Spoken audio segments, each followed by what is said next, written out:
Shalom, shalom. Doa saya, kabar Anda sehat, kuat, makmur, panjang umur, awet muda, diberkati Tuhan. Deklarasikan, imani ini, perkatakan dan deklarasikan. Bapak Ibu, saya ingin memberikan satu perenungan buat Anda. Hiduplah sebagai ahli waris. Bagian yang berikutnya. Dalam perumpamaan tentang anak yang hilang, Lukas 15 ayat 11 sampai 23, kita ketahui bahwa anak bungsu terhilang di luar rumah bapaknya, sedangkan anak sulung terhilang di rumah bapaknya. Ironisnya, banyak orang Kristen yang hidup seperti anak sulung, yaitu tidak menyadari bahwa haknya sebagai ahli waris kemakmuran.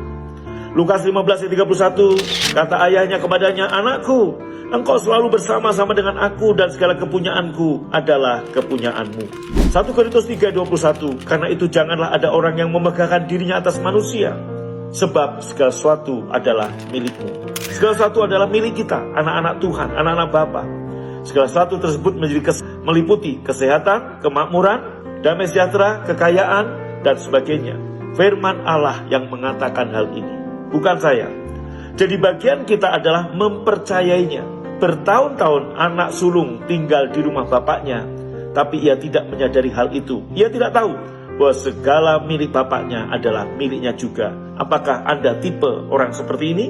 Engkau sudah bertahun-tahun jadi orang percaya Yesus, tapi engkau nggak sadar bahwa apa yang Bapa miliki adalah milikmu juga. Efesus 3:20 saya bacakan bagi Anda. Bagi Dialah yang dapat melakukan jauh lebih banyak daripada yang kita doakan atau pikirkan, seperti yang ternyata dari kuasa yang bekerja di dalam kita. Hal ini yang seringkali tidak disadari oleh kebanyakan orang percaya, yaitu apa? Ada kuasa Roh Kudus yang bekerja di dalam kita. Jika ada berkat atau sesuatu yang Anda ingin Tuhan lakukan untuk Anda, maka kuasa untuk mencairkan itu ada di dalam Anda, bukan di surga. Banyak orang berpikir ketika kita butuh sesuatu dan berdoa, maka Tuhan akan merentangkan tangannya dan menyuapi kita di surga. Tidak. Hanya bayi rohani Nepios yang menerima seperti itu untuk jangka waktu tertentu dan untuk berkat-berkat khusus anak kecil. Tapi saat anak sulung masih bayi Nepios, dia terbiasa menerima dari bapaknya. Tapi pada saat sudah akil balik, dia sudah harus mengambilnya sendiri. Makanan di kulkas, makanan di lemari, makanan di meja. Orang tuanya nggak akan nyuapin lagi. Hal yang sama, Anda dan saya adalah ahli waris kemakmuran.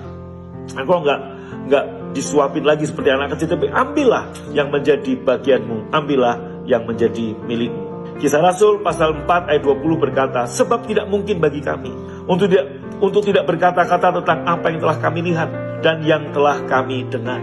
Pada waktu para rasul berdoa agar Tuhan mengulurkan tangannya, apakah Tuhan sungguh-sungguh mengulurkan tangannya? Ternyata jawaban Allah untuk doa mereka adalah Roh Kudus yang diturunkan, yang mereka terima. Dan kita lihat tangan para rasul yang menyembuhkan orang sakit, membuat mujizat, tanda-tanda ajaib. Itu ada dalam Kisah Rasul 4 ayat 21. Dan ketika mereka sedang berdoa, goyanglah tempat mereka berkumpul, dan mereka semua penuh dengan Roh Kudus. Lalu mereka memberitakan firman Allah dengan berani. Roh Kudus adalah pribadi Allah sendiri. Roh Kudus adalah kuasa Allah, dan semua kekuatan yang Anda perlukan untuk mendapatkan segala sesuatu. Sadarlah bahwa Roh Kudus ada di dalam saudara. Ketika ada masalah, tekanan hidup, tantangan, dan kebutuhan akan segala sesuatu, apa yang harus Anda lakukan?